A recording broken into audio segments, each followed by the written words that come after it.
യോഹന്നാന്റെ സുവിശേഷം 2-ാം അധ്യായം 7-ാം വാക്യം. ഭരണിയിൽ വെള്ളം നിറയ്ക്കുവിനെന്ന് യേശു തമ്പുരാൻ അവരോട് കൽപ്പിച്ചു. അവർ അവയെല്ലാം വക്കോളം നിറച്ചു.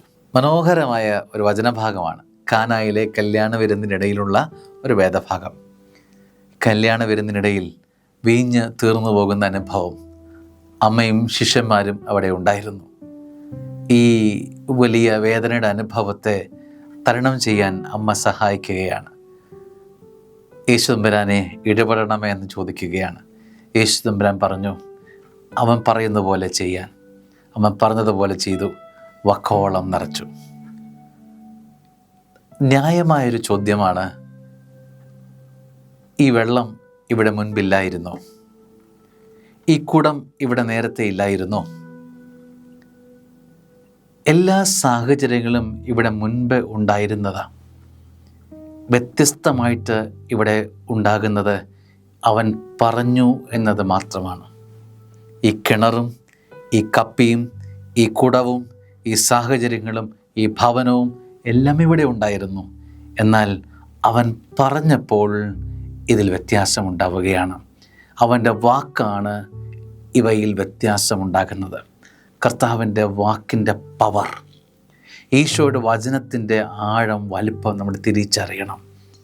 ആ വാക്ക് അവൻ പറയുന്നത് അതേപടി ചെയ്യുകയാണ്.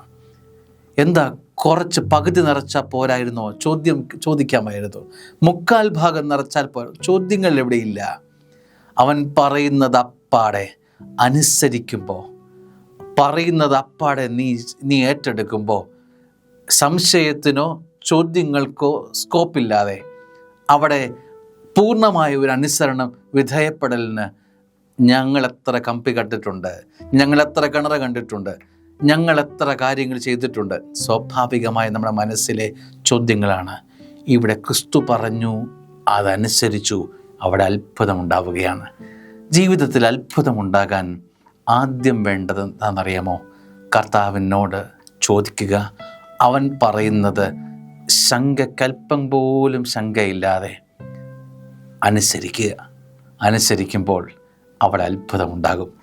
നീയും നിൻ്റെ ജീവിതവും അത്ഭുതമായി മാറും കുഞ്ഞെ. കാന നടന്നത് അതേപോലെ നിൻ്റെ ജീവിതത്തിലും സംഭവിക്കാൻ അവൻ പറയുന്നത് അനുസരിക്കാമോ?